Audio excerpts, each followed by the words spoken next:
What's up, dudes and dudes to the internet? My name's Seth, and today we're going to be playing Battle Princess Madelyn. This game recently ended up coming out for Kickstarter, so all the links will be in the description for that. The game is scheduled for release early Q1 2018, and it's going to be releasing on the PC, Xbox One, PS4, and on the Nintendo Switch, which means that potentially if you buy it for the Switch, it'll end up being portable. But this game, for all intents and purposes, is Ghosts N Ghouls. The game from way back, 1988 or something like that. Very, very cool.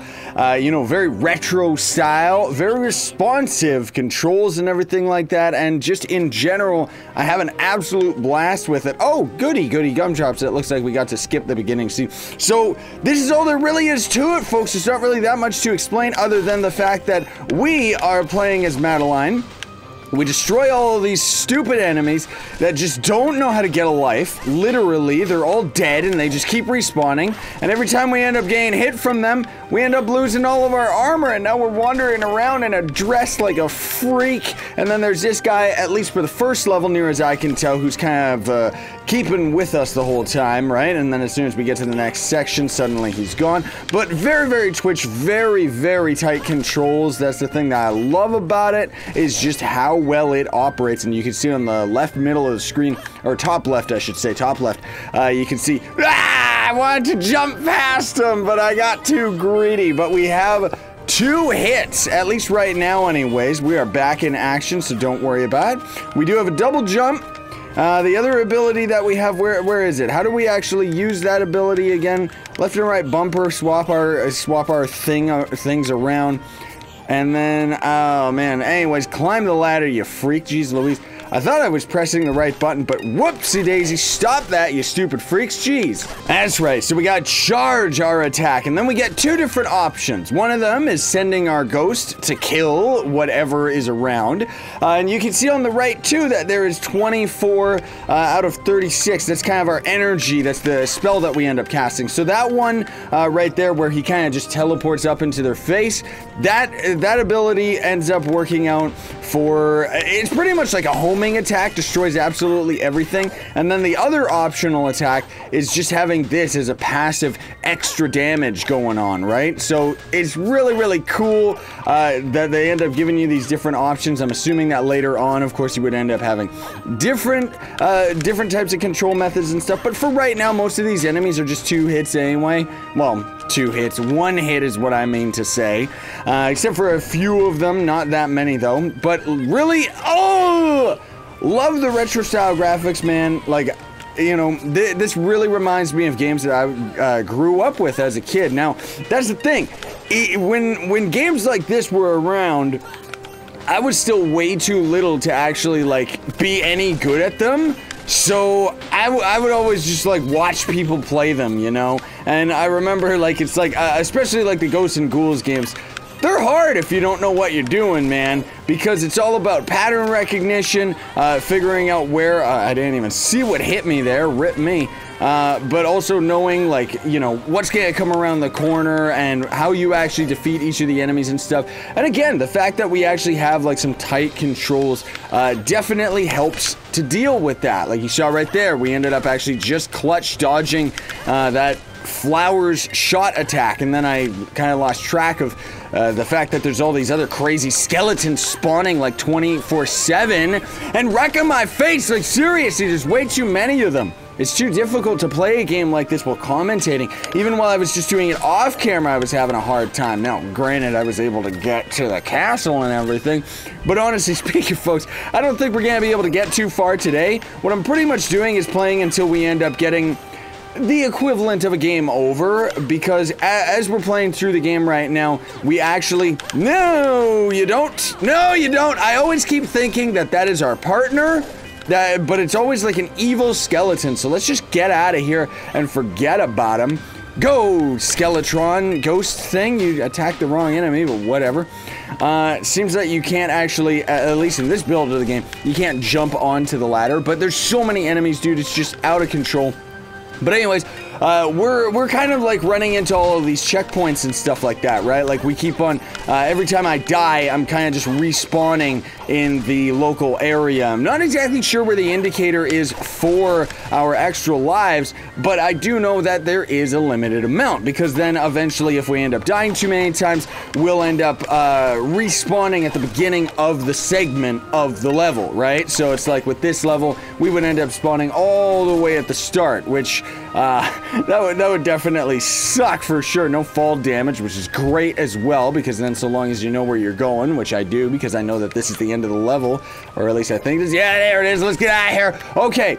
You're on your own now, my dearie. Maddie? Oh, Madeline. Maddie, get it? I get it. Protect the castle. Fritzy will protect you from, well, now on. Man, that's hard to read. I don't even care. You can pause the video if you want to actually try and read it yourself, but I wish I could turn some of these screen filters off. I know they're trying to make it all retro cool and everything, but for myself personally, I have a difficult time with it. The game also does have, photosensitivity warnings at the beginning as well, because I guess they're gonna end up having lots of flashing screen. You can see too, very you know, very much like old school games where you saw that projectile from the flower enemy actually kept with us so long as it didn't end up going off of the screen, right? So they're purposefully putting all of this old retro type of code into the game, which is really cool. You know, I know that there's gonna be people that are gonna end up liking this, right? And the thing that's gonna be really neat, I think this is death.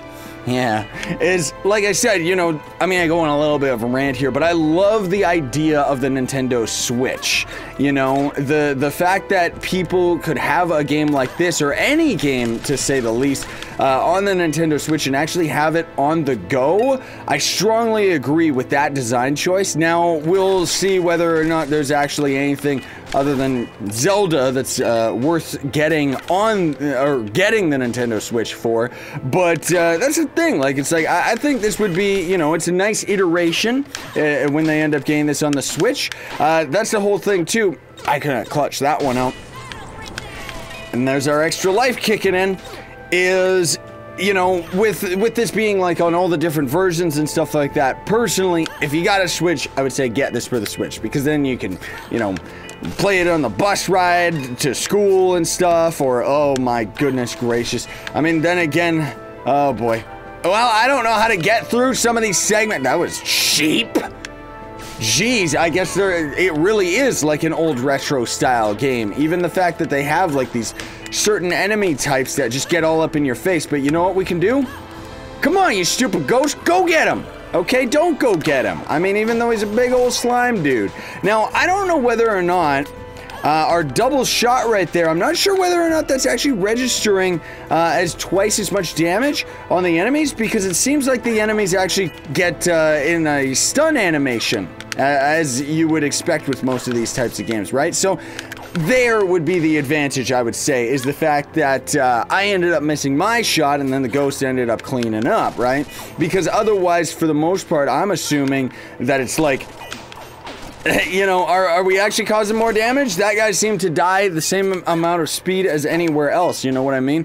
So we'll see how far we can end up getting. This is pretty much how far I ended up getting off camera, so we'll see what ends up happening. Hopefully we can get to the boss today, because I would like that as a, you know, that would be pretty cool for the video, is just to actually reach it. But that's the whole thing too, is I gotta be really careful, because I get the feeling anyways that we've gotta be very close to being at one extra life. Like there's just no way that, okay, easy there, game. I didn't even see that bat. Like, seriously, this is getting nuts. Okay, there's another one right there. Don't think I didn't see you. Oh boy, the currency, I am not exactly sure what it's for just yet, because like I said, I never really got through the entire level. This is a pretty cool retro style secret. That's neato. Are you a shop? What are you? Can I do anything to you? I don't understand. I really don't understand. Okay, oh, I can actually aim up.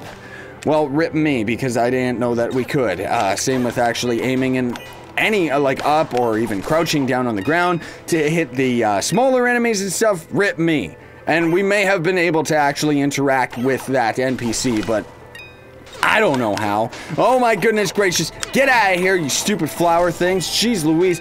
Come on, first boss. Like, seriously, where's he hiding? That was actually really, really close right there. Almost got destroyed by that knight. So we should be safe on this next screen now, right? If we end up dying and respawning. Okay. Okay. What the? Oh my gosh. Like, seriously, of course we gotta hit him in the face. What the? What am I supposed to do? Ah, there we go. Okay, this guy's really, really terrifying. Do we gotta watch out for his booties? Is that kind of the point? I think that, yeah, so as soon as he, is dancing around like a freak, that means, yeah, that's where we can't stand underneath him.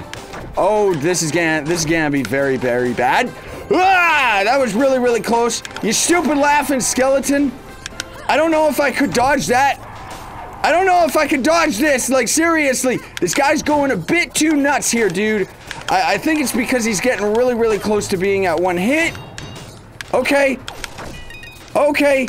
Oh my goodness gracious. There we go. We wrecked him. Nice. I didn't think that I was going to be able to actually do that. Oh my goodness. That was insane. Well, now we'll actually get to see the world map and experience something that I never ended up doing off camera. So we got really lucky there. Hello? Father? Oh, hold your fire there, kiddo. We're on your side. We've been watching you from up in the clouds ever since you were born. Okay, am I Hercules? And no great-great-grandparents could be prouder sweets. Did they seriously say sweets? I don't know, beautiful, courageous, they love us and they just gave us a delicious baguette. Thank you very much for that one. It's our honor, blah, blah, blah, blah, blah. I want to see the world map. Come on. Come on. I actually really like those characters. They're pretty funny. Okay, here we go. Stage 3, the King's Guard. Stage 3? Really? Okay, well anyways, the coins and stuff might just be as simple as points, or maybe later on we would end up using it to buy different upgrades and stuff. I don't know. Either way, thanks so much for watching, everybody. Check links in the description for everything about this game. And yeah, this is a cool game. You know, looking forward to it coming out on the other consoles and PC and just everywhere, man. You know, if you're into the Ghosts N Ghouls games, it's kind of like a spiritual successor, but it's like an indie version, so it's going to come with a couple bells and whistles of better controls and stuff like that, in my opinion. Anyways, thanks for watching. Very much appreciate it. Hope that you enjoyed. If you did, don't forget to leave a like, share, favorite, and subscribe for more daily content. Sign on, stay epic, everybody.